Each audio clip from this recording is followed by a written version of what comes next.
Eduardo Dantas, as a champion, has grown up in the Bellator cage. We've seen him almost from the beginning. That flying knee knockout of Wilson Hayes really put him on the map.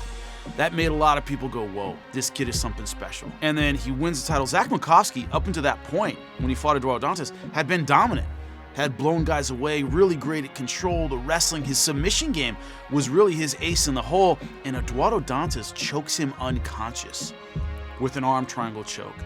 And everybody kind of stepped back and went, man, this kid can dominate this division for years.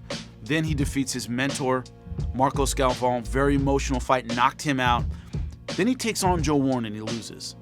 He got out-wrestled. The fight was about heart. It was about guts and determination and will to win. And Joe Warren in that fight had more will to win, and that stuck with Eduardo Dantas. I think after that, Eduardo Dantas went, I'm never going to lack in determination again. I'm never going to take anyone lightly again. I'm going to take all this physical talent and combine it with a will that I just didn't quite have before. And since then, he's been on a tear. He wins the belt back, destroys Marcos Galvão. This time, no tears at the end. This time, it's not emotional, it's just business. Takes on Joe Warren and takes him apart, not just physically, but mentally. He was the guy clowning. He was the guy talking. He was the guy making the fight personal. First time we'd ever seen that. That trifecta of Marcos Galvão, Joe Warren, and Eduardo Dantas, he rose above it.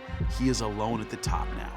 And that's where he wants to be, and that's where he's scariest. Our champ at 135, unquestioned, undisputed.